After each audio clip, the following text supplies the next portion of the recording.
Welcome to South of King's Landing, the Explosion Network's Game of Thrones after show. My name's Dylan Blight. Joining me, Ashley Hobley. Hey Dylan, excited to be here to talk about this week's episode, which was inspired by the Tramp song Disco Inferno. Well, yeah, it's true. Yeah, I guess. This week's episode is called The Bells. It was directed by McGill Sapachink, written by Ben Wise, and the penultimate episode of not just the season, but the show in its entirety. We get to see the Mad Queen finally arriving, burning King's Landing to a nice crisp, really, and Jon Snow and Obvious finally getting to see the woman they're helping put on the Iron Throne for what she is worth.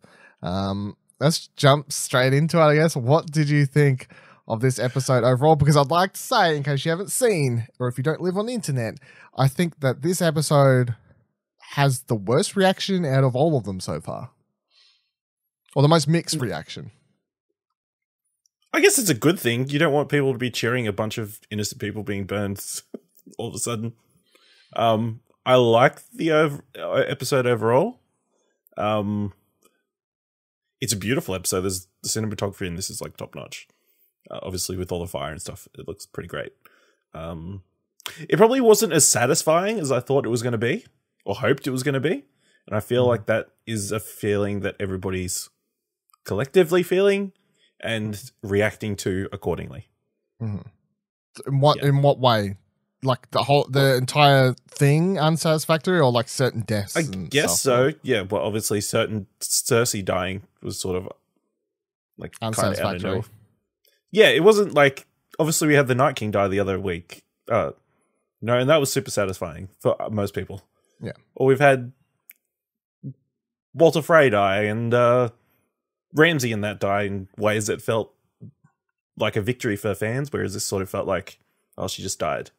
Not that I'm saying that that's a bad ending for her. I think that works kind of in a way. But yeah, then other things. Arya's just running around all episode. She doesn't really do much, and when she actually does something, it's not helpful at all. I think she's in like a horror movie aspect of she is kind of, yeah. The episode, really. But yeah, I think I liked it overall, but I can see why it is divisive. I'm so all over the place with this episode. It is a real struggle, and I don't know. Like, the thing is, looking at it, like, you can easily tick off certain things about the episode as great. Like, as you said, cinematography, fantastic. The acting, fantastic. The score, once again, fantastic. None of that's really the issue, because at least the thing with episode 3 was, like, on top of people complaining about the story beats, was people then complaining about the cinematography and the, directorial choices. When for this one, it's like the only thing that's really bugging people is always, it's just the story decisions made in this. And even then, I'll say at first it's very easy to put my issues under their story issues, but then I'm like, I don't think it's really story issues in a whole. Like, and we'll break these things down bigger in a moment, of course, as we get to them. But like, say with the Dany becoming the full Mad Queen in this episode, it's not like I have a particular issue with that as a whole. My issue with it lies in how we got there so fast, and that's kind of a problem with the season. Well, the last 2 seasons I have in a whole, I guess, is the thing. And for the most part, I have said I've kind of tried to readjust, because I do feel like after season 6, the show kind of changed. And I saw someone describe this episode as watching someone trying to do a sprint while busting to take a shit at the same time. And I was like, that's pretty good, but I'll take it even further and say that watching Game of Thrones as a whole, to me, I feel like you could describe as like seasons 1 to 6 is like you're watching a rally, a longer race, slower paced out. It's all about the long haul. And then it's like suddenly when it gets to that last couple laps, the person, it's just start teleporting towards the finish line. It's like the pacing from seasons 1 to 6 and then to 7 to 8 just trains dramatically. And when you have an episode like this, it's so evident when I just feel like so many character beats that I wouldn't necessarily have a problem with as a whole. I kind of have a problem with how he got there is the thing. Yeah. You know? Definitely. Yeah. So I'm like, that's understandable. I don't know if that's an episode problem or just more so a show problem I have as a whole of like, why didn't we get 10 seasons or 9 seasons or, you know what I mean? Like, I don't know if that's... Yeah, definitely. If I feel like if we had one more season to stretch everything, the last 2 seasons out a bit more, it would have felt a bit more... Or we'd have more beats with characters to make... Yes. Or have a little bit more foreshadowing or kind of understand where things are coming from. So yeah. Because I feel like it's difficult. I just feel like there's so many... Like, every episode we've got pretty much... It's so weird because... And I know we have one episode left, but of course I'm like looking back on the season of a whole already, kind of because we only have one left. And I'm like, I really do, like, unless season 6 is like, unless episode 6 is one of the best of all time, I'm like, episodes 1 to 3 to me are probably going to end up being my, like, I enjoyed those 3 quite a lot. Yeah.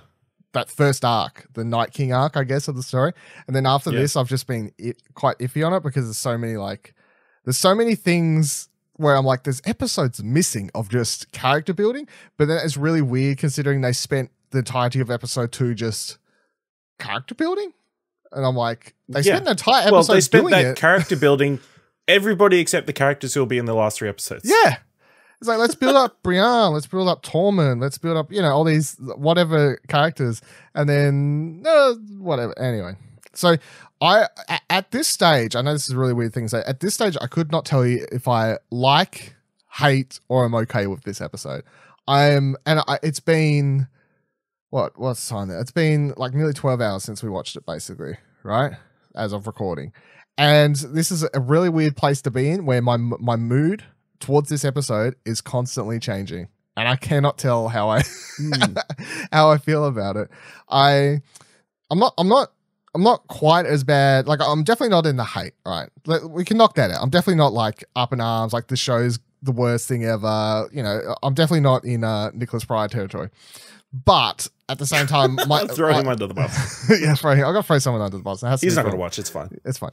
I'm definitely listen to What Do You Want to Watch, our movie and TV podcast, for his thoughts on Game of Thrones.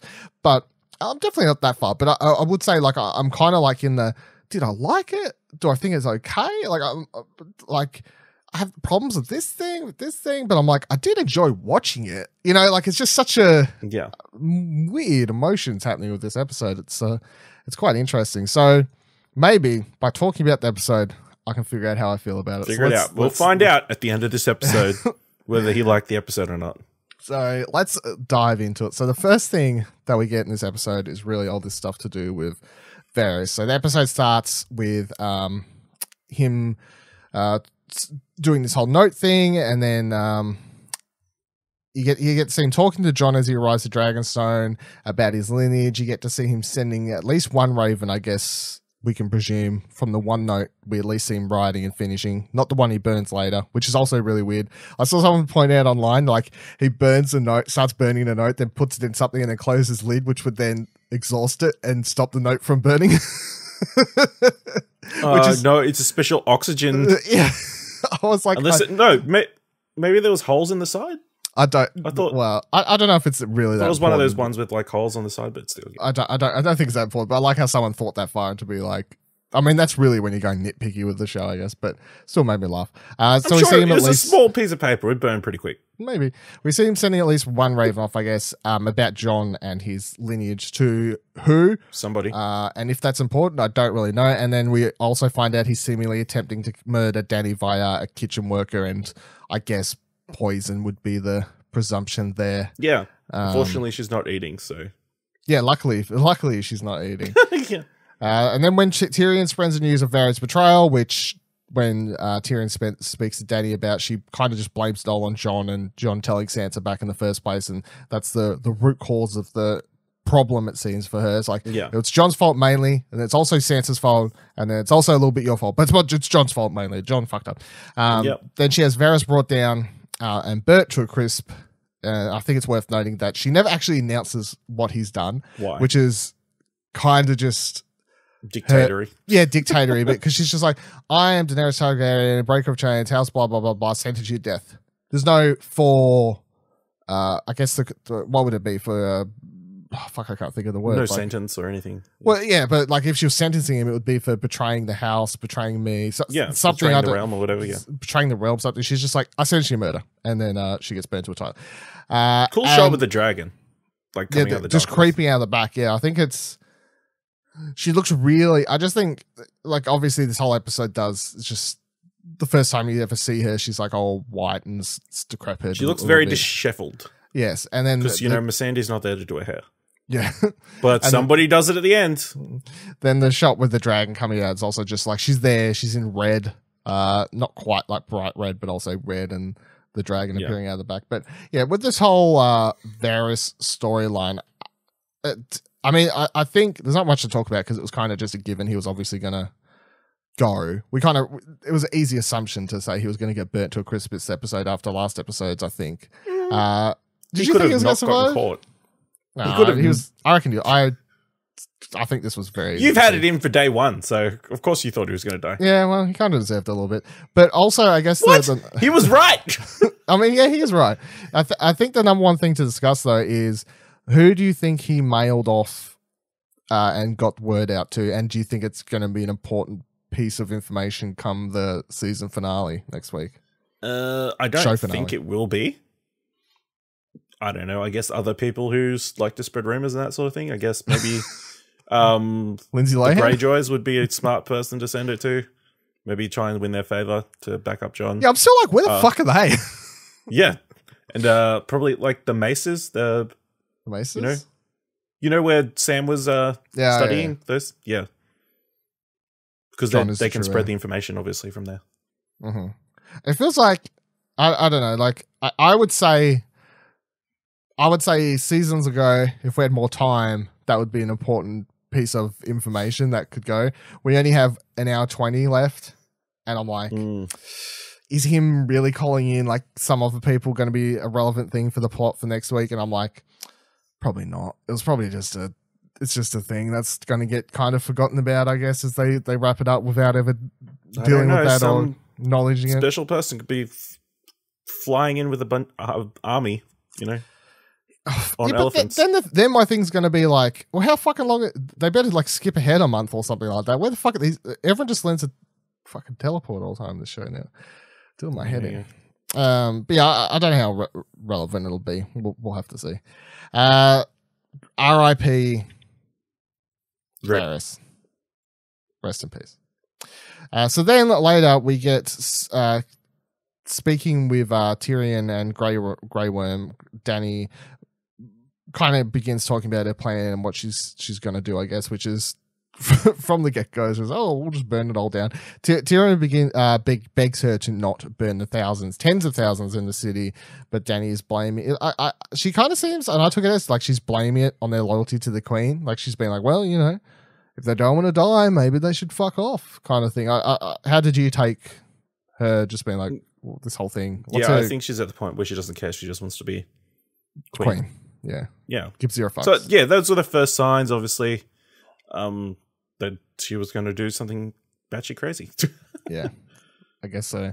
Tyrion begs if the bells are rung and surrender is given, that she let them all be, which is, of course, what ends up not happening.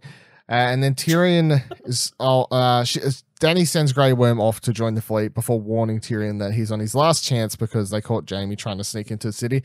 And I'm like, that's not really his fault. Come on now. Like, we left him up in fucking up there in Winterfell. There's nothing to do with Tyrion. Leave him alone. So then Tyrion and Jon arrive at the camp that's outside, set up outside King's Landing, which I was kind of laughing at for a bit because like they're so close to the wall. I feel like while they're sleeping, someone should just shoot them. Wasn't someone just get one of those fucking arrows and just starts bowling him into them, something like that, but it doesn't.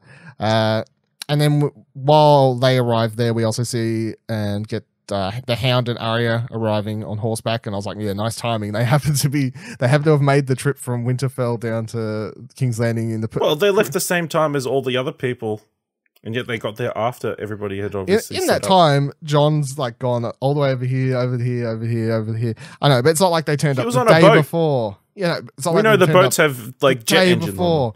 The afternoon later, they got there on the exact right time so they could be there in the morning for when the shit goes down. It was nice.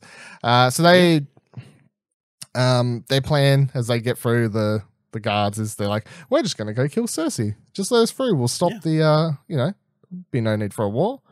If they got there even earlier, they would have actually gotten there in time. Yeah, that's the thing. They would have gotten there before the fighting actually started. They should have fucking learned how to teleport, right? They should have learned how to teleport. Yeah, why didn't you catch a ride with John? Hey, I'm going to go Cersei. Give me a ride. I suppose maybe he wouldn't have let her? No. I just killed the Night King. Yeah, well, I mean, that's... This woman who's just, Let me bring up those exact words when we get to something a bit later. But so then Tyrion sneaks in and talks to Jaime, who's arrested, I guess, and tells him to go find Cersei, grab her, sneak out of the city to a dinghy. He's got Sir Davos Tyrion's got Sir Davos to set up at the bottom of the city, and tells him to just go away, run away, start a new life. And then they have a nice emotional moment following this where he thanks his brother for what he did for him as a child and says that without Jaime, he wouldn't survive because he was the only one that treated him like an actual person, not a monster. Yes. Yeah. And really well delivered performance here, I think, from Peter Dinklage. This emotional moment between the two of them was probably one of the standouts, I thought, acting-wise of the episode. I saw it pointed out to me that in this scene, he's actually Tyrion's taller than Jaime, because obviously Jaime's sort of sitting down on the ground and Tyrion's standing up, so sort of him being the bigger brother. The bigger brother for once, yeah. He's talking about repaying the favor because he gets to break him out as well, like Jaime did him and stuff. So, yeah, I thought it was a nice moment. And then Jaime scene. Yeah. Jaime points out that Tyrion will probably die by Dany once she finds out what he did, and he says one life for tens of thousands, probably worth the fair trade. So, not only do you have Tyrion here helping out his brother, trying to make him just get Cersei, run away, telling him how he feels, saying, "Love you, big bro," and then also being willing to die for the betterment of all the people inside King's Landing. Definitely not the Tyrion we started the show with back at season 1, I'd say. All those things added up. Very not selfish of him at all. Yeah. So I thought that was nice. Then we cut to the morning after all this, and everyone's... The one thing that kind of confused me here at first is I was like, has everyone... Because I don't know how much time has passed between the end of the previous episode and this one, you know what I mean? Because then... I'm like, if it's... Well, they say she hasn't eaten for 2 weeks. Okay, which seems crazy. Who can live on no food for 2 weeks? Well, this show tells you what happens if you don't eat for 2 weeks. You go absolutely fucking mad. Have a Big Mac, okay? Calm the fuck down. Have a Snickers, yeah. Do what you need to do. Nobody... I just found it... You don't know what you're saying when you're getting hungry. Yeah. Or whatever the catchphrase is. I just found it weird because, they've had the army set up there. I guess, the main amount of their army kind of set up there for 2 weeks then, camping out, I guess. And then when they cut to this shot in the morning and everyone around King's Landing is running around like crazy, they're running around crazy like they just arrived kind of thing, but they've been sitting there for 2 weeks. How do you know that they saw is the Jon day? Snow come in? Did they? That's how they did? They pulled out their fucking binoculars and spotted him at nighttime. But anyway, so everyone in the city starts going crazy a bit, and they're running around trying to find a safe place to hide and get into the main part of the city. I don't know what would you call the separation between the outs? I think it's the keep, right? Is that what you call the main inside the main gates, the keep, and then outside that's the city? I guess. I have no idea. I'm not a architectural. Yeah, I don't know. Medieval city expert, but it's important for this episode somewhat because they. Obviously, Jaime gets cut off from it in a little bit, but anyway, Arya and the Hound inside the city, and they're now walking the grounds, as well as Jaime, who's in a hood, being all secretive and stuff, and they're making not that secretive because then as soon as he walks in the city, he takes that glove off. Yeah, he's like, that's the reason he got caught in the first place, is for that fucking golden hand. And the first thing he does when he walks in the city, he's like, I will take it off again. Catch me now, motherfuckers. It's itchy. Yeah, maybe. So they're both inside the city, or the outskirts of the city, whatever you want to call it, and they're making their separate ways towards the tower, because they're both obviously two groups trying to make their way to Cersei. The Hound and Arya managed to make their way inside the main part of the city, but they're pretty much the last ones, when the last group to make it inside before the doors are locked. And then Jaime, along with thousands, I guess, of civilians, are left in that outskirts part of the city, not the keep or whatever we're calling it. And then he's locked out there, and everyone's like kind of gathering, pushing up against the door. I thought that was going to do a thing where all the civilians were going to start going so crazy that they begin like squashing one another kind of thing against the door, but we didn't get quite to that stage. It was close though, it seems. No. So then, thousands begin yelling for the gate to be open, but of course they're not going to be open, and Jaime begins trying to find another way to get inside the tower. And then magical clouds appear over the city. They wash over. How do you know they weren't there the whole time? I don't know. I only say magical. Like, I have no problem with this, the way this plays out overall. I just found it funny the way it's like, the way it's edited so that everyone, like these clouds just appear out of nowhere, and there's like a breeze, because everyone just suddenly because the starts shade looking, suddenly comes over the city. and then everyone starts like looking up, like, oh shit, I've never seen shade before. Like, what is happening? It was just the way it was edited, and I was like, this is it was a bit odd. It was very much to set up what happens. But there's also the wind. Which there's like, oh, I don't shit, think the dragon makes that where'd much this wind come wind. from? Yeah.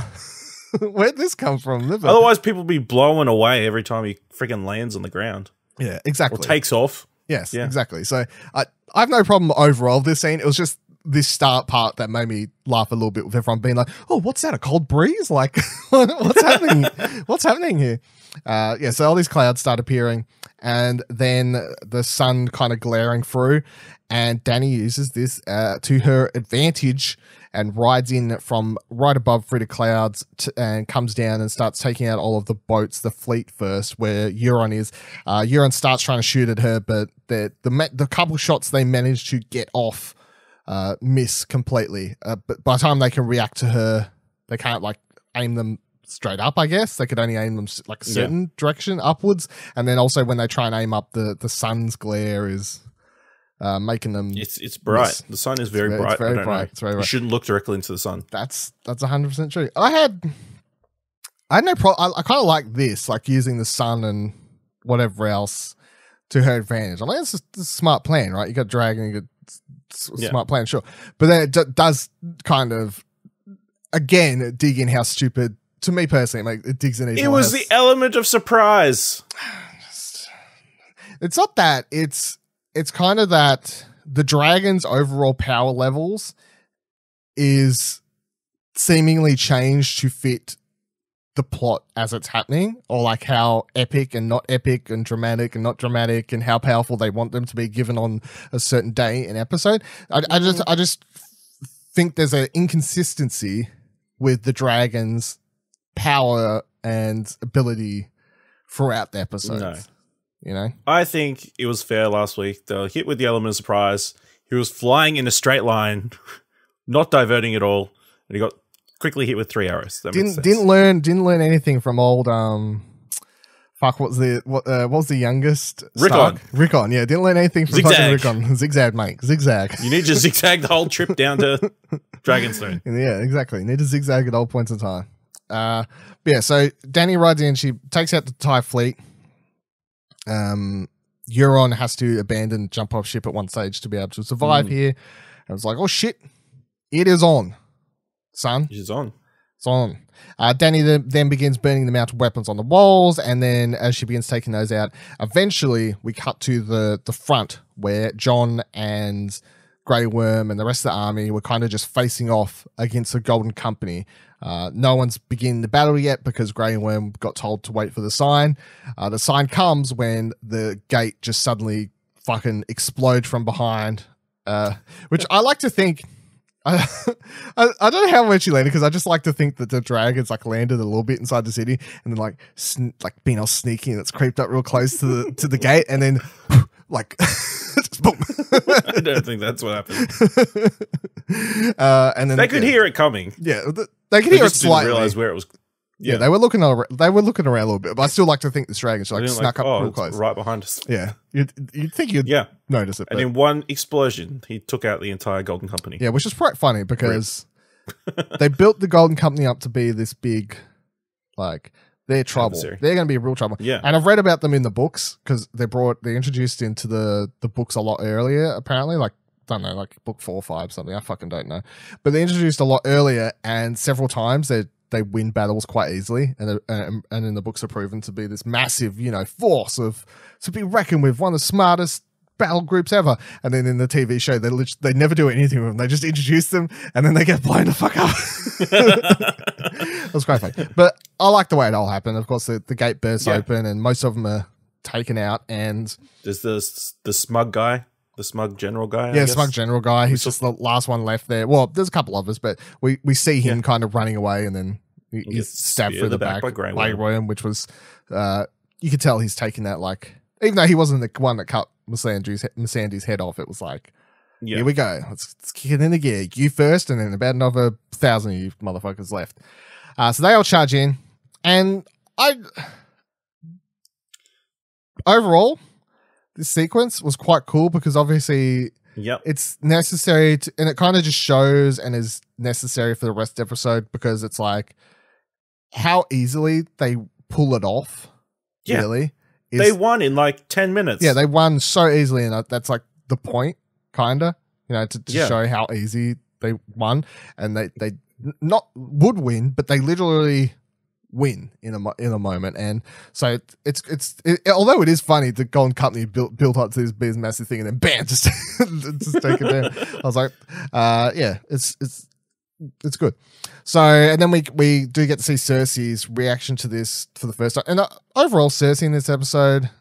Another thing I forgot to mention before, just overall, I feel like she was completely unutilized this season, and particularly this episode, because That's what I said. Was it last week or? I'm like, we need more scenes with Cersei. yeah, and I thought she was going to be heavy in this episode. I just kind of What was she going to do?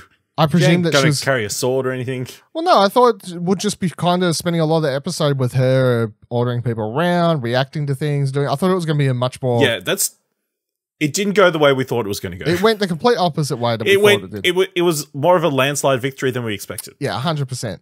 But then it kind of makes me look back at the rest of the season and be like, wow, it's so, because look, I stick by what I said, which was that I always thought that Cersei was a bigger bad guy than the Night King. But then I guess they're trying to say that, who's a bigger baddie than the Night King?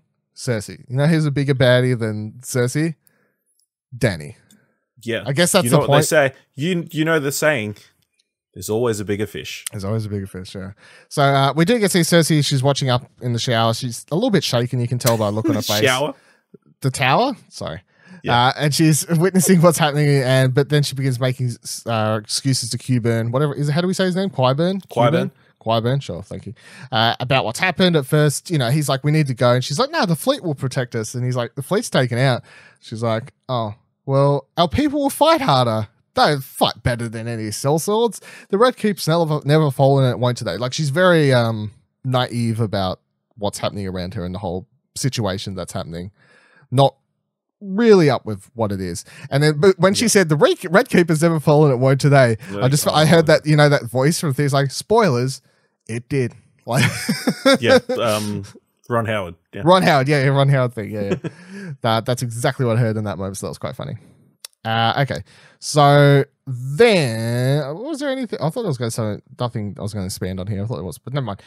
Inside the city, we get Jon and the remaining Queen's Guard, I guess is what we'll call them, because it's like, it's weird. It's weird to say Queen in an episode when we're like, there's 2 queens. Which one are we talking about? The Lannister. The Lannister forces. Yeah. So Jon and Grey Worm and the rest of them are facing off against the Lannister forces, and they're having a bit of a eye off here for a hot minute or so, and then they all start dropping their swords because their commander or the captain or whatever of all of them begins dropping their swords. And then Tyrion we see just waiting and staring off at one of the bells in the distance, just hoping to hear it chime. I don't know if he's waiting That's where I thought Jamie was going. to ring the Because obviously bell. in between this, he was cut him running. Yeah, I thought he was going to ring the bell, sort of like call everything off. I never believed he would do that. He's too he's just going straight for Cersei. I never believed that was going to be. I thought Tyrion was waiting for Jamie to show up though. I thought that that's what he was like. Come on, Jamie, you can do it, Jamie. Ring that fucking bell. Do what's necessary. Although it did make me think, like, if all you need to do to make have everyone surrender is ring one of these bells, why couldn't one of like the random soldiers from Cersei's army just be like, fuck this shit, walk up the tower, ding ding ding, yep, we give up, like it's all over. Well, that's what they did. It's a very tall tower. Okay, You saw how tight it is. How long does it take you to get up those stairs in that full armor? Ages. Ages. I don't know. I don't know. It took a while, at least in the show. After they all begin dropping swords, it does take a hot minute, and everyone's looking around and being like, "What the hell's going to happen?" And then the bells start ringing, and I was like, "Oh shit, that's interesting. Cool." In the episode. They won. I guess the rest of the episode's going to be dealing with Cersei, finding her, Politics, some politics type stuff, discussions, character trial of some sort, something like that. That's exactly what my mind was thinking. And then Danny's like, "Oh fuck, nah." No. Nah, bro. So she gets fueled with rage, I guess. Just I saw in the Insider Game of Thrones or whatever they call it, the thing, either Benioff or Wise was saying that she, in their mind, she looks over, sees the tower or whatever, thinks about what happened to her friends, thinks about her getting taken away as a childhood, how everything here kind of represents everything wrong with her her life, I guess, somewhat. And then she just gets filled with rage with like everything that's happened, and it's just like, not only like she doesn't care about the civilians because in her mind they're like associated deeply to the Lannister Baratheon lineage, like history and stuff of King's Landing. So she's like, "Yep, fuck them, like an old burn." And then she literally does what her dad tried to do, but Jamie stopped her dad. Yeah. Is the thing. It was it's interesting combination, obviously. First in the previously on section of the episode, they obviously had that shot of her looking at Missandei getting killed, but they cut it with like audio clips from previous seasons of like, even back to season 1 with her brother being like, "You don't want to wake the dragon." Yeah, different things that you've like normally on the previously on is just cut footage. They haven't cut it interestingly in previous ones of those. So that was always them like, "Oh, she's definitely going to go crazy this episode." I think we already knew that, but they sort of guided it. Also, earlier in the episode, he says that Mercy's a weapon, and like she's going to wield it or whatever, and like she's going to instill fear in the people and that sort of thing. So, I guess that moment of her actually winning, but not being content with just winning, I guess it was the thing, kind of sent her over the edge. Kind of. It begs a question about a character a little bit for someone who's for so long been on a war path, I guess. Yeah. And they do obviously do, what was it, season 3, where it's like she stays in the city for a while because it's like, if you want to rule, you better learn how to rule. Marine or whatever. Yeah. Marine, yeah. So that kind of like set up with the whole, if you need to learn how to do this here so you can do it later. But then I often wonder if someone's whole life or like a big part of their life has been centered on this rampage, could they ever really, stop, settle down, like just chill on the Iron Throne and be like, this is cool. There's no one to kill. There's no mission objective. What are we doing? We're just chilling. Sometimes I do wonder if Dany could ever actually do that, but yeah, she wasn't content with surrender. No, she wanted to fucking burn them all, which is exactly which is what she begins doing. So she begins flying around and starts burning left, right, and center, civilians, soldiers, buildings, just fucking everything. Like, everyone. She didn't go for the keep. She just started from the wall. Yep. And just everyone goes for it. Now, the last thing kind of on this, I guess, before we move on a little bit, is another thing that kind of annoyed me with this, and like taking aside my feelings of we needed more episodes to get her to this stage thing, because although I believe that, solely focused on this episode, I don't know if it was a purpose done on choice for something I don't understand or what, but the fact that the last shot we ever see of her in this episode is that the close-up of her face right before she goes mad, I guess, and then she leaves, and then they purposely choose to never show you her face again. I don't know if in their mind they've done that to be like, yeah, we're not showing you her because I guess the rage and the fire represents her good enough.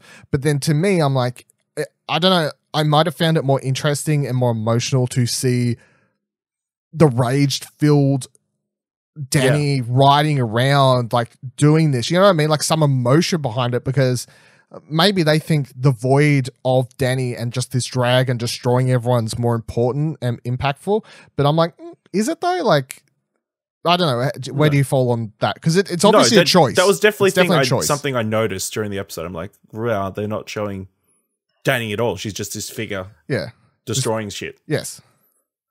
So there was no like a connection or anything. Yeah. Yeah. I do wonder, because I'm like, it's obviously a choice that was made either by the director or by Danny and Benioff on the writing side, or like a combination of all of them, because it really, that last shot is all you get. So I would like to know what they think it represents to not have her riding around or ever cutting to a shot of her at all after the moment she goes mad. Never see her. That's it. She's gone mad now. The dragon is all you'll get now. Maybe it's going to be a cool reveal next week. Maybe. Well, I suppose like another angle to look at it is the whole, like from a civilian standpoint, like for everyone that's around watching her, they don't know what she looks like either, but they'll always, even if they did know what she looks like tomorrow, they're always just going to remember her as this dragon flying in the air, just destroying shit, I guess. Yeah. You know, that's how people are introduced to Danny. But this is kind of what Cersei was saying originally. You know, about how would she rule these people if that's all they thought about? And Danny's answer is, well, I won't rule them. I'll kill them all. It's a interesting solution to the problem somewhat. So it is. You kill all these people, you don't have to get their trust. No, you certainly don't, yeah. Respect. And with the Australian election coming up, maybe what? No, don't. It's so bad. So yeah, as she begins burning down everyone and stuff, Grey Worm heeds the sign and throws the spear straight ahead into the captain, and then the battle kind of kicks off once again. Jon, though, is shocked and is attempting to stop the fighting as it's happening. Jon, because they're killing unarmed men. Yeah, unarmed and up. surrendering, and men that surrendered, and like you can say a lot of things about Jon, which is like he's dumb, and I think that's I'm 100% on the Jon is very dumb at times, very naive, dumb and naive, yeah, dumb and naive a lot. But he's honorable and proud, yeah, and that's what got him killed in the first place, much like his adopted father, I guess. But like that all comes back to being raised by Ned, of course. And in this moment, it's very much like you could tell throughout this episode several times, like before the battle even started and conversations he had with Danny and stuff. I feel like he knew where this was going to go. I just feel like it's one of those things where in the back of his mind, he knew this is where it was going. Like he could have sensed it, could have known, but Jon Snow knows nothing. And this is what ends up happening. So Jon even actually has to end up killing one of his own men to stop a civilian being killed. Someone from the north, yeah. Someone from the north. Which is because he's trying to rape somebody. Well, yeah, it looked like that they were going to. It looked like it, yeah. Because they started killing civilians, killing women, children. Yep. It's kind of messed up. Very messed up. Like, not even the Unsullied, the actual people from the north. Yeah. Like, yeah, that was a Northman. And he had to kill one of his own Northmen, which is...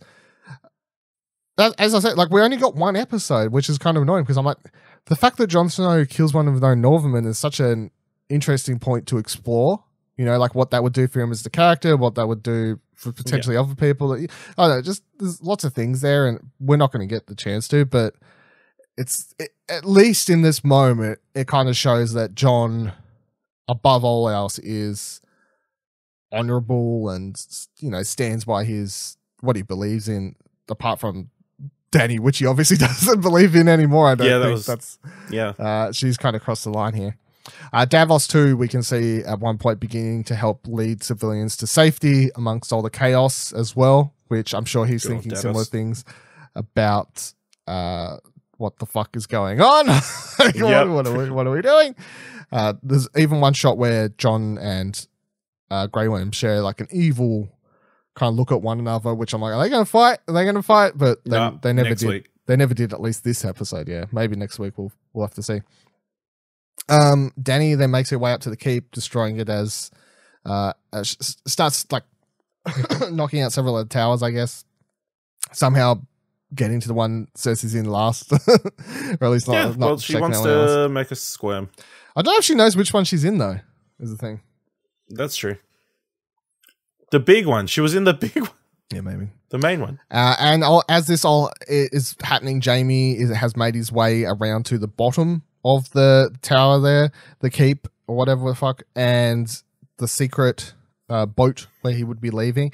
And look, try and explain this one to me. This is just perfect silly writing, which is that Euron happens to be washing up there at the exact moment that Jamie's coming through.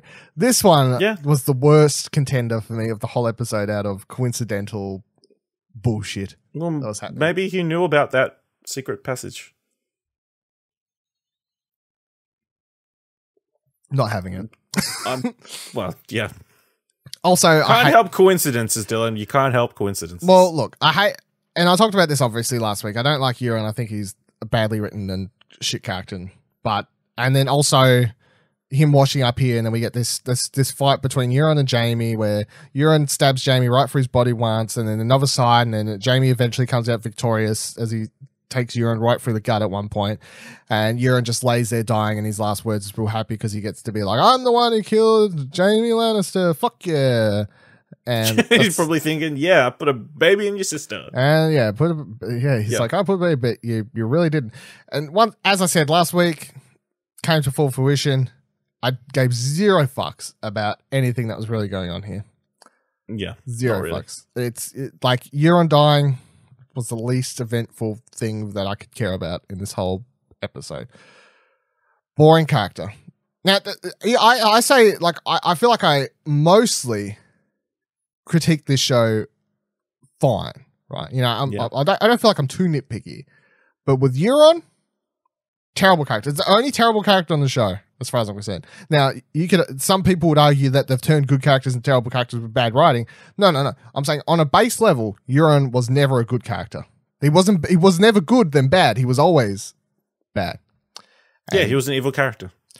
Terrible bad guy. I like this tweet from Katie Rich from Vanity Fair. I have nothing good to say about Euron, but going out insisting he won the fight is extremely on brand. That is true. I can pay that at least. Yeah, I can pay that. I was like, just get out of this show already. Fucking wish you died. Annoying. He's not a bad character. He's just annoying. He's not even like evil. He's annoying. Fuck off, you wannabe pirate.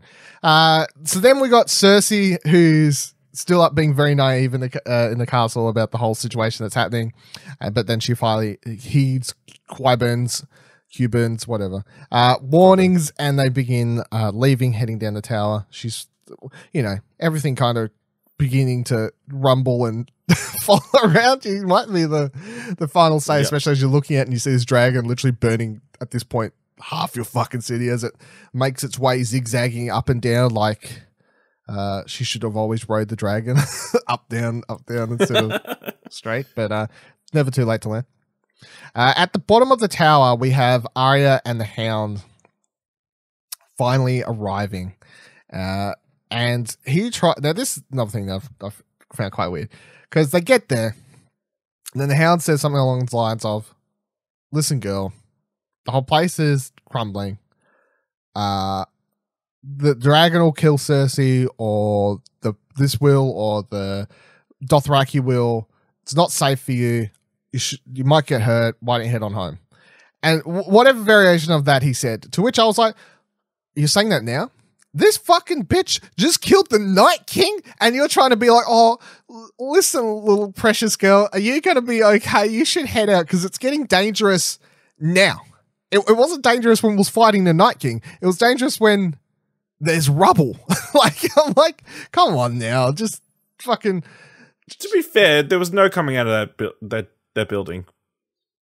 Nobody in that building got out alive, so he was right. technically. She was in the Well, building. she did and then because did she leave. took his advice. I know, but I was just like, there's one thing. I was just like, she fucking killed the Night King. I think she can. She's destined for bigger and better things. Yeah, maybe. So, and then the Hound pushes on, and Arya takes the moment and says, "Thank you, Clegane." Uses his real name as he heads on. Seals his death. Seals his death. Yeah, I guess. And You don't thank people in this world. then she heads outside. I like that moment a little bit. They've obviously had a lot of history. Her just giving that like thank you, leaving, because he says you don't want to end up like me, just filled with nothing but revenge.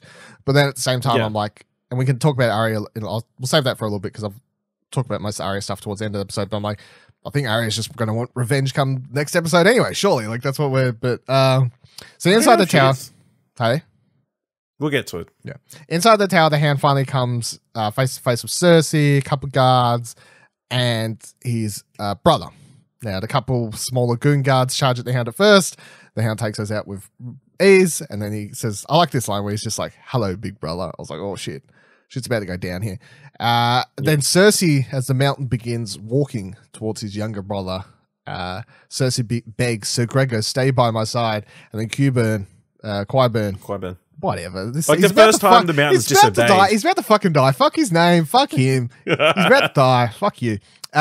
He tries to stop the mountain. And it's like, no, listen to stay and protect your queen. And then the mountain just kind of pushes his face completely into with such force that his face like fucking smashes straight to the rock. His back of his head explodes on a rock. Yeah, I think that was the only brains everywhere. That was the only death in this whole episode I think I was 100% happy with. I felt like that killed by his own creation. Yeah, I felt like that was a good way for him to go, and worked out quite nicely. Sudden, but yes, it's sudden. But I mean, he's a B character or a C character, whatever you want to call it. Like I didn't need something big, and for him to get killed by the monster he created, I thought was poetic, of course, as they are when anyone gets killed by their own creation like that. So yeah, I like that. Go buys. Cersei then just kind of, I'm just gonna. Go walk past you, game just lets it. Yeah, well, Sandor just the Hound lets him. Yeah, he lets her he go knows. past. He knows just like pushed her down the stairs, saved everybody some time. He knows that she's fucking dead anyway. Like he knows, and it's not important. So I can forgive him on that one. So then the Hound and the Mountain finally start Clegane Bowl. It's on. Let's get down to it. It's on. It's on like doggery do. The Hound begins attacking. The Mountain has a higher ground. Well, yeah, yeah, really. The hound begins attacking several fast slashes and stuff, and ends up manages to knock off the zombie Mountain's helmet, and we finally get to see what he looks like under there fully, which is like a zombie. Like a zombie, yeah. I mean, there's really no other way to put it. Really, is he looks like a fucking he looks like a more animated, not fully brain dead zombie. He's still got some function stuff happening, but he ultimately just looks like a zombie. So then. The Hound manages to slam his sword through the mountain, but then the mountain just kind of throws Clegane away and begins pulling out the sword because he feels no pain, it seems. And then he walks up and begins smashing the Hound's face in a whole bunch and punching him and whatever else, and then picks him up. And the Hound manages to pull out a dagger at this point and begins stabbing the mountain everywhere, fucking arms, back, wherever he can reach. And then the mountain begins crushing the Hound's eyes in, much like he did the Vipers, except for he wasn't right on top of him. So I thought that was good throwback, shitty fighting move that he pulls out at all points of time, but good callback, obviously. It was a finisher. Yeah, finisher for sure. And then, but as he's doing this, the Hound manages to drive the dagger right into the top of the zombie mountain's head, and manages to stagger him back for a little bit. And then as the Hound lands on the ground, and open up what he can of his eyes, I guess, with whatever vision he's got left. He sees that his zombie brother is just pulling that thing out of his head, which is kind of the confirmation I need personally as well, because as I'm watching the fight, I'm just like, stab him in the fucking head. Like, surely that's going to kill him. Why are you stabbing him in the arm, the back? You know what I mean? Like, you're like, it's a zombie. Yeah. Come on. Clegane, haven't you watched fucking any zombie TV shows to get the head? I don't know. He saw the White Walkers. That's true. You just stab them when one pots, and then they die. That's true. But yeah, when he sees that his zombified brother is pulling out the thing from his head, I think at that point he's just like, I can't kill him. There's no way to kill him. So he charges at him rugby style, knocks him through the remaining debris that's left in the tower, and the two of them go tumbling down into the fiery pits of hell below. Did you like the way? Yeah, it was a fitting end, I guess. Clegane bowled out. It was good overall. Good segment. Obviously, the Hound got did he? The Mountain took all the other damage. Is he going to freaking falling from a giant building and landing in a pit of fire? Is that going to kill him? I think we have to just kind of presume, because probably the fire will burn him away. You would think. I think you just have to kind of presume, because it's not really worth worrying about come next week. Let's just. Or is it? The Mountain comes in and kills everybody. Yeah, imagine that. What a fucking horrible ending that would be. No, let's just presume that the fire does definitely do the trick. Slowly. Sad that he ends up dying in fire, though. The Hound, yeah. No, that's kind of fitting, yeah. But well, it's not fitting. It's I guess it's fitting that he pushes the Mountain into fire that causes him to die. Whereas the Mountain was the one who burnt him in the first place. I didn't mind the fight itself. And that was shot really nice. Like, there's in the video version of this, if you're watching the video version, the picture I've got up at the moment of them on the staircase, like a really nice looking shot and stuff. But overall, I would say I was quite disappointed in Clegane Bowl. What? I just feel like you wanted it to be more definitive, or no? I don't feel like the fight was overall very well executed, like choreographed. And this might be on my. This is obviously, well, I don't know if it's not obviously, because I reckon there's a bunch of other people with similar thoughts to me, surely. But I was expecting a more interesting fight, much like the Hound versus Brienne. You know, that was a much more interesting and involved sword fight, whereas this was a very sloppy. I felt not highly choreographed. But that makes sense for the two fighters. Mountain is just pure strength. He's not no finesse or anything, whereas Brienne is obviously a bit more of a trained fighter, I guess. So, but then also, I'm not a big fan of the way they go out together with the Hound ending up in fire. Like, and that may just be because I'm like, that character has had such an arc where he's kind of redeemed himself. And then for him just to go out in the worst way possible, for him to personally go out, I think that's killing his brother, the one thing he's been wanting all season. Yeah, but then he kills himself also in fire. I'm like, just. Well, once you get what you want, what's the point of going on? I guess don't take that advice. It was all right. I was disappointed though, personally. So then, at the bottom of the tower, Jaime finally runs into Cersei, and the two embrace a little bit before, and you know, she's crying. She's like, "Oh no!" At first, I thought she was actually for a second there. I was like, "Oh shit, she's gonna stab him!" Like for a hot second, I was like, "Oh shit, she's about to stab Jaime." That would she did say, "Don't come back," or whatever last time. Yeah, if you come back, it's whatever. And then I don't know if you're aware, but she tried to have him killed by a horrible Z plotline that was in the season by Crossbow. Yeah, I was surprised Bronn didn't show up. Thank God. Actually, I wasn't surprised. Thank fucking God. Get Bronn out of here. There was part of me that was like, maybe Bronn. No. Maybe. Get the hell out of here, Bronn. So then at the bottom of the tower, Jaime finally finds so run into the brace for a little bit, and then they head on back the way Jaime came, and they're trying to find their way back to the boat. But when they arrive in the underground caverns, or whatever you want to call it, they find that the way to the boat has been blocked. A bunch of rebels come in and they'll blocked it off, and they embrace once again, and Cersei's saying, "I don't want to die. I don't want to die. I don't want to die here. Not like this. I want our baby to live." You know, variations of these sorts of things. And then Jaime just kind of holds her, and the roof collapses in on them. And that's how Jaime and Cersei go out. Yep. So how do you feel about those two characters going out in that way? I don't love Jaime going out that way. I think I'm looking up something somebody wrote about Cersei. Seeing a lot of folks saying she got off easy, death wasn't satisfying enough, and I get it. We all crave for a sadistic, torturous demise because she's a right bitch.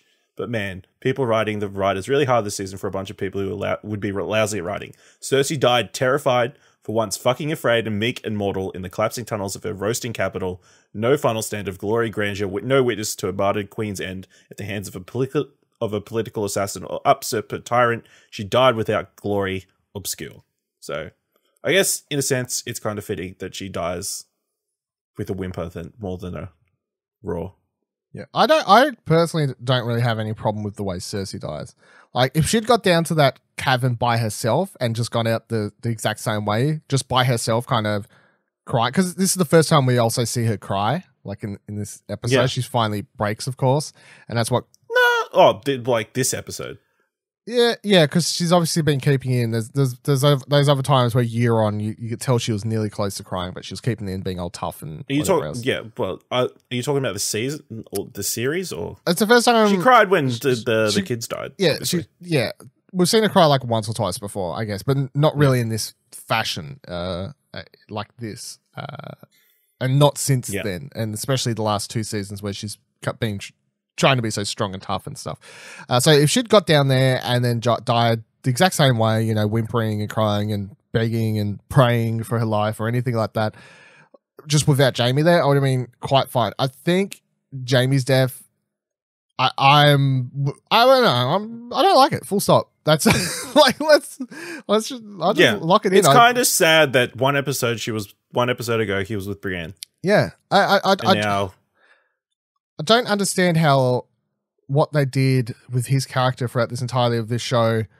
I don't know. Are people going to argue with me and be like, it's poetic that he dies, like after everything he goes through, it just proves that like he was blah, blah. I'm like, I don't, because he went through so much. He was one of the characters in this show, I think, that actually had the most character development from first season to this final season. He was one of the characters who had changed the most as a person, and was one of the most interesting characters of the show, I think. He went from kind of being someone that you didn't despise, I wouldn't go that far, but as a viewer, you would definitely like, he's a bad guy, I don't really like him. And then he went from that to being a character that as an audience member, you liked and you were rooting for and was hoping would actually survive and these sorts of things. So I think just to kind of shove that all away and shove aside everything that happened with Brienne and all that sort of stuff, it's just shit. Personally, I don't think it's good. Full stop. I don't know. I think it might be like a toxic relationship. You know how like sometimes people go back to people who they know are bad for them constantly, even if they've grown or whatever. It even adds to like Cersei's death. Obviously, everything she's done has led to her dying in that dungeon with her unborn baby and the love of her life. So yeah, I guess like there's other things that just annoy me about it too. Like with the Brienne scene, the people who were pissed about it for certain reasons, I wasn't with them because I was like, in my mind, it was Jaime's leaving her because he's going to kill her sister, you know, something along those lines. But now it really is just Jaime fucked over Brienne, and after all that, Jaime really was a fuckboy that fucked her and left. There was no torment. Like story of him, like in his mind being like, I've got to leave to do this one last thing, and then like even though thinking he may not come back, like thinking maybe there's a chance I could survive and come back to a happy life with Brienne and all these sorts of things, which is how I thought that whole scene and thing played out. It really was. He fucked Brienne, opened up his heart to her, made her open up her heart to him, and then he just fucked off and left like an asshole. There was never no happy ending for that story, which fucking pisses me off quite a lot. Well, that's what happens in real life, Dylan. Try and real life me, motherfucker, with the show of the dragons flying around. Jesus Christ. The relationships and personal interconnections are all real, Dylan. Sure, there's some fantastical elements, but the politics and all that is real. I just feel like it's based on real life. I don't understand. I know it's sad to see Jaime go that way, but and my girl Brienne, what the fuck is she doing now? Now she can move on. She was in love with Jaime from day one. So, anyway, let's move on because I'll complain about. She'll go north. This is one of the things that annoyed me most about the episode. It's just this Jaime thing personally, but so then we've got we'll finish off with what Arya was dealing with this episode. So Arya attempts to make her way out of the city after she leaves the Helm, with people running crazed everywhere, dragon fire bursting all around her, destroying stuff's falling, there's people everywhere. The wildfire now begins exploding all around, and we see the shot of John where it's exploding through buildings and these sorts of things as well. It's weird that there's just random they don't pots really of wildfire all through the city, I guess. it was hidden underground. They talk about it once before, and it was always played like it was going to be a major plot point eventually, like part of Cersei's big plan. She'll use it to kill a bunch of people or something like that, but they just kind of have it explode in this episode briefly in the background, but no one really talks about it or mentions it or anything. But and as it's a nice touch to add it, though. I guess they remembered it was there. Good on yous. So John calls the the retreat of a bunch of people while this is all happening. Shit's going crazy as Dany continues burning everything down. Arya gets caught in a stampede, I guess is what we'd call it, and starts getting trampled on the ground. But a woman with a small child manages to pull her out of it, and then she begins. This woman shows up several times throughout the through episode. Briefly, yeah. I was like, this woman was the child the same child from the start with Varys? I wasn't 100% certain. I doubt it now that I think about it. I don't think so. It was a child from within the city, not one of the kitchen staff from Dragon's that does make sense. Yeah. Never mind. Yeah, you get back in the corner. So all children look the same to me. Jesus Christ. So she begins running with the small child and the mother, but then they get separated when a blast goes off caused by, I don't know, dragon debris, something anyway. Then she awakes covered in dust and bodies littered all around her. And she's kind of bit out of it. Now, then she begins running away from a falling tower, and then she ends up inside of a building where many are hiding out. Now, I saw people bring it. Now, I never put this together, but I saw people talking about, and I'm like, yeah, that kind of makes sense, that they reckon that this scene of her waking with like dust and bodies and everything, and then the tower kind of falling, they reckon that was supposed to invoke like 9/11 feelings. People were saying. Well, people, at least, I saw people online saying that they got 9/11 feelings. I think people would get that, but I don't think it was intentional. I think it just made sense. If a tower falls, that's what it's going to look like. I guess.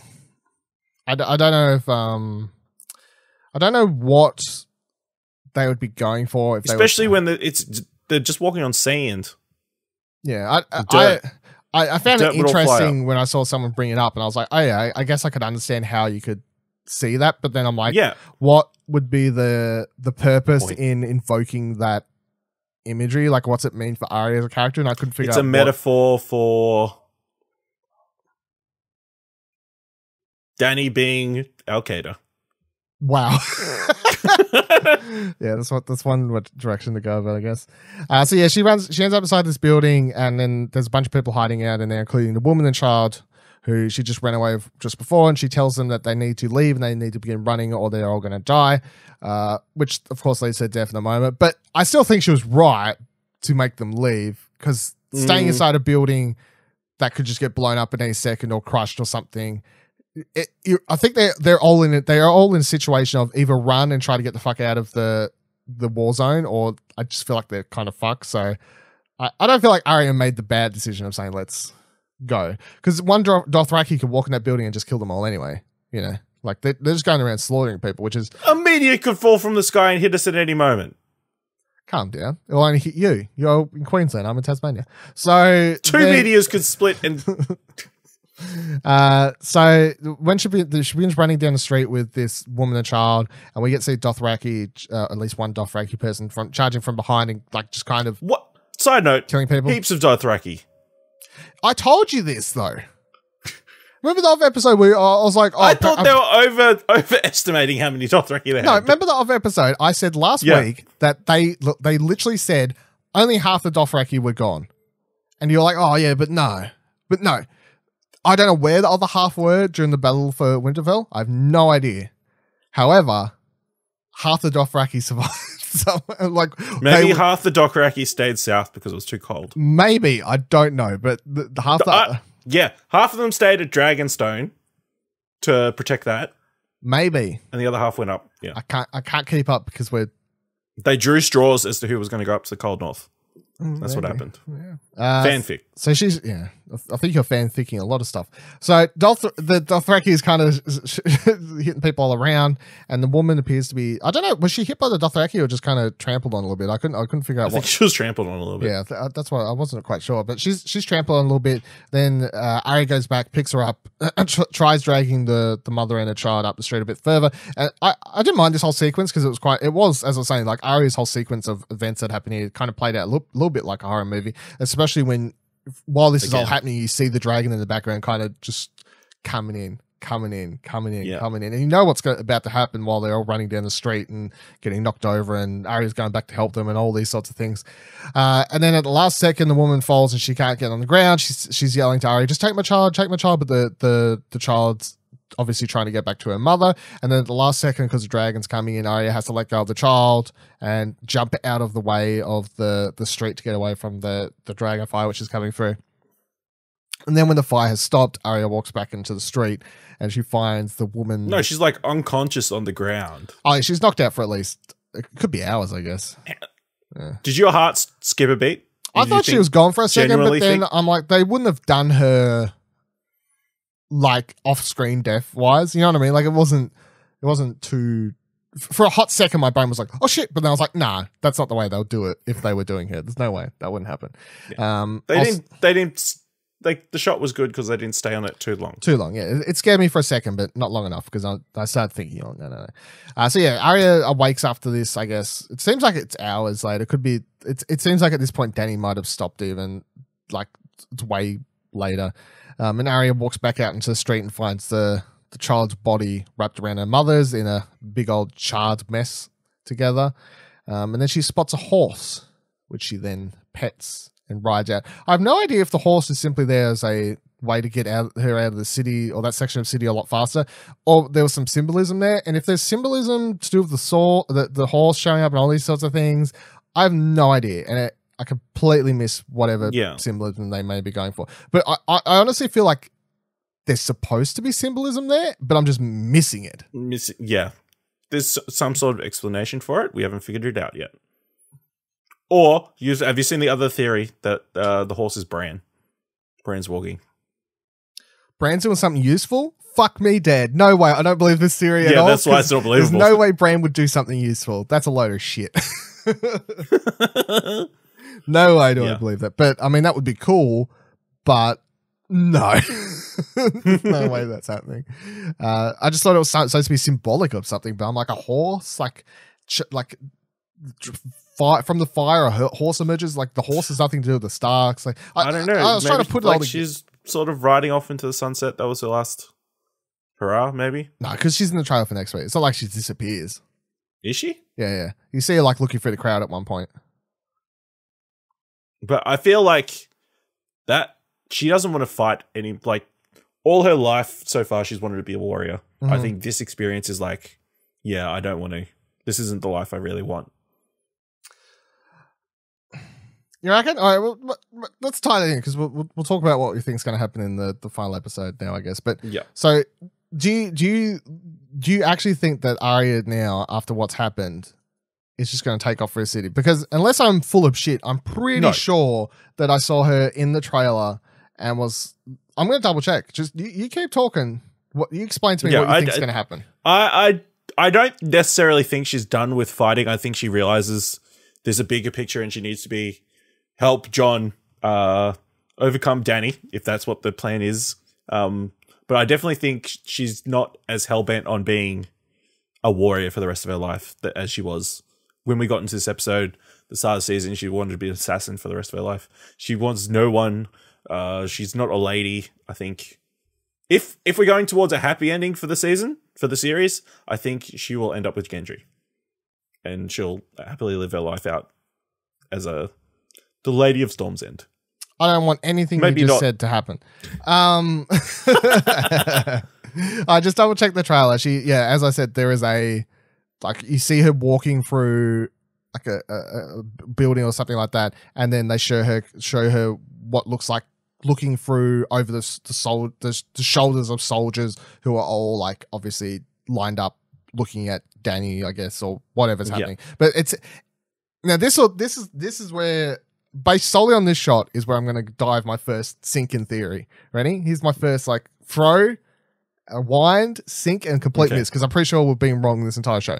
So what I think possibly could happen, because this shot of her kind of looking through, because this is obviously the first time Arya's back in King's Landing since season 1, right?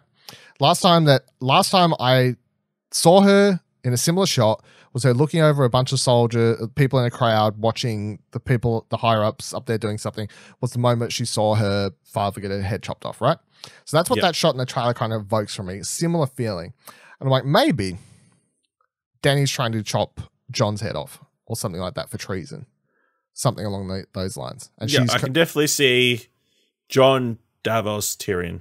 Oh, they're all up shit creek, I feel like. Because at this stage, I don't, there's no way, and it would be bad. Like, if you've already rushed and you're like, Dany's Mad Queen now, you have to commit to that in the last episode, right? Like, I want them to. I don't want them to dial it back, because you've got there, guys. You know, we've got here. You need to finish it up, but don't dial it back in the last episode. Like, oh, she just went mad for a second, but, you know, she had her Snickers. Now she's okay. Like, you have to commit. She's fucking bonkers, right? She's now the villain of the show. That's what they want us to believe and see, right? Is that, you know, you thought all these other people were the big bags. Well, guess what? It's been Dany this entire time. And I do see people arguing online about if that works or not. And I'm kind of in the middle of, as I said, I'm okay with it because they have teased it, obviously, throughout the entire show's run. It's part of her lineage. They've constantly talked about how she could go there. Throughout the seasons, ever since like season 2, 1, whatever, they've always shown moments of her kind of hinting at going, like she can be a bit mad and off the loose end, and she's always had Jorah and then Missandei as two people to kind of ground her, and then she lost them both, and now she's gone completely mad, right? I'm fine with her being the Mad Queen. As I said, my problem was there wasn't enough time to get there. There was no scenes with Missandei and Daenerys talking about stuff. There was no scenes with Jorah and Daenerys talking about stuff. Yes, there's just that's my problem there. But then and now she goes mad. Second last episode, we get one episode of her being mad. Yes, that's it. It's kind of it's a bit too close to the end. Yes, you needed more time of her just being mad, or on the outskirts of being mad, before not just like burning everything. And you know what I mean? Like we needed her to get there without getting there in the moment of the battle, kind of thing, to really delve into what kind of character she is and how she got pushed there and how she got there, blah, blah, blah, blah. I do feel like she was always going there. I always felt like that's kind of where it was somewhat going to go, because they were at least hinting at it. And honestly, I could have felt like the show could have ended without her getting there, and I'd be like, okay, so they just teased it, but she overcome it, whatever. But they've chosen and gone the route of she went there. And I'm like, okay, cool. I'm fine with that, somewhat. But nonetheless, I just hope that they can now commit to it in the final episode and be like, she's not, that's what I'm saying, she wasn't angry. Like, she got really mad and she burnt people. They really need to commit to that is her now. She's fucking the Mad Queen. She is nuts. You know what I mean? They really need to, I think, to kind of finish the show off, or try and finish the show up strongly, so at least some people will like it, even though I can't wait till next week and look on Twitter as soon as the episode's over. It's going to be an absolute fucking firestorm. If you thought King's Landing was burning was bad, wait until you see Twitter burn down next week. But I feel like you just need her to be, you need to sell her now in the final episode. They need to do everything they possibly can to just sell her as the Mad Queen. Because as you're saying, we've only got one episode of her actually walking around, talking to people, interacting as this, you know? So we need that. But, so yeah, that's why I reckon she will come out. She's like, Tyrion, you're fucked. Jon, you're fucked.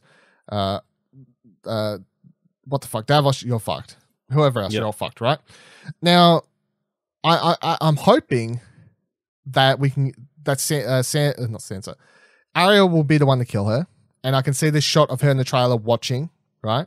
Seeing her brother up there, thinking about her dad, thinking about similar things that's happened. Except for this time, unlike season 1, she ain't going to sit there and just let it happen. This time she's going to come in and she's going to fucking save Jon. No, I don't think so. I've got the perfect. Okay, go on. She's about to say Dracarys, and then arrow straight to the back, through her chest, through her heart, and then in the distance you see Bronn with the crossbow, and he yells out, "What's double high garden?" That'd be funny, if anything. The internet would go crazy for that. Yeah, I could see next week though, Jon dying, Danny dying, and the only person. All right, well, let's boil it down, right? Because obviously we picked who we thought would be on the throne at the end of the season before the season started. We're now one episode away, and we can't change our predictions because they're set, and we'll go through those. I'm pretty sure my prediction is definitely not coming true. Of Jon and Danny happily living on the throne. Thrown together. So with one episode to go, who do you think is going to end up on the throne? How do you think they're going to end up on the throne? Like, how are we going? What do you reckon? I honestly don't know. Neither do I, but I'm guessing. Like, it could go. I don't have any idea of what really is going to happen next episode. Is there an actual throne? I don't know. The throne was in the keep. I don't know. Yeah, that's the thing. That's a sad thing. They should have shown a shot of the throne, like, burnt. I'm wondering if I'm hoping the opening credits next week when they go to King's Landing. Rubble. It's just rubble. It's entirely fucking rubble. Yeah. Here's what I want to happen. This is not what I'm predicting, but this is also what I think possibly could happen, and I would be perfectly okay with it because it's my happy ending at this point. Is this? I don't really want Jon to die, but if he dies, I could see it happening. I don't want Danny on the throne. She's Mad Queen. She has to die. Someone's going to kill that fucking bitch, right? Jon maybe gets killed by Danny, something like that. I can see that happening. The person I want to come in and have the throne, Sansa Stark. Yeah. Would you be okay with Sansa on the... Well, how about this? Sansa comes in. I get the more of the feeling we were going, like you said, there's going to be like a committee or something. Yeah. An alliance. So Sansa comes in. A group effort to lead. Sansa comes in. She doesn't take the Iron Throne. She kills... Maybe she kills fucking... Maybe she's the one who kills Danny. That would be quite funny after all their brooding and stuff the whole season. But she comes in and then she's not like, I'm taking the Iron Throne. I just want Winterfell. But she has brokered a communication between other parts of the realm or whatever. And yeah, as I've been talking about several times, there is no Iron Throne. There's just more of a democracy type scenario happening rather than a ruling singular body. Person. Yeah. I honestly don't know if the show's going to go that direction because I have nothing really to back that up too much. I don't know how you do that in 80 minutes. The show opens with Danny giving a big... the episode opens with Danny landing, giving a big speech about how they've won and taken down everything. And then that goes on for about 20 minutes. And then 20 minutes into the episode, Sansa shows up. She's backed up by Greyjoy and her army fleet coming in as well. That's what I'm saying. I'm just completely pulling this out of my ass because I don't really have anything to back any of this up. But this is... I know how it's going to... This is my good ending. I want this ending. This would be okay. I've got a pitch. Sansa on the throne. Sansa is the leader. I haven't got an ending, but what I want to see is Jon, Davos, and Tyrion all sentenced to death. Danny says Dracarys. They all get set alight. Jon doesn't die because he's a Targaryen. Yeah. Well, he does the Night King. He raises his arms. And then he and Grey Worm trial by combat. For the Iron Throne. That seems like a horrible episode to me. The big finale. That's like the first 15 minutes. Like first 15 minutes. I don't know. It's not the whole episode. Jeez. Yeah. I don't know. It's really hard. They obviously don't show much and the show's just completely left field a lot and stuff. But I don't know. Let's wrap it up because we have a couple days away and then it's all over. You know, it's the end of the show. Love it or hate it, the show is coming to an end next week. Yeah. Then all we have to look forward to is the spin-off shows, and maybe George R. R. Martin will finish the books. Not likely. Not likely. I think you've just got the spin-off shows.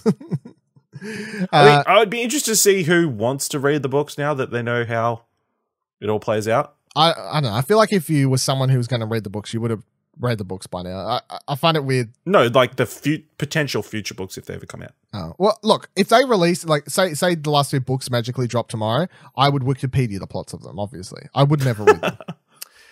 But thank you for joining us for this penultimate episode of South of... No, it's not even the penultimate. Next week's penultimate, it's actually. not. Yeah, sorry, it doesn't work out well. Thank you for joining us this week on South of King's Landing. You can watch the video version of this show to see our lovely faces over at youtube.com/Explosion Network, where you should subscribe, like the video, and ring the bell. Actually, don't ring the bell. It upsets Danny, I've heard, so maybe don't do that. But make sure you don't miss our next week's episode where we'll be talking about the season finale, the show finale even of the entire show. Or if you'd rather just listen to the show, you can do that. It is available on all podcasting services, including Apple Podcasts, Spotify, and whatever else. Just search them for South of King's Landing or the Explosion Network. It probably show up either way.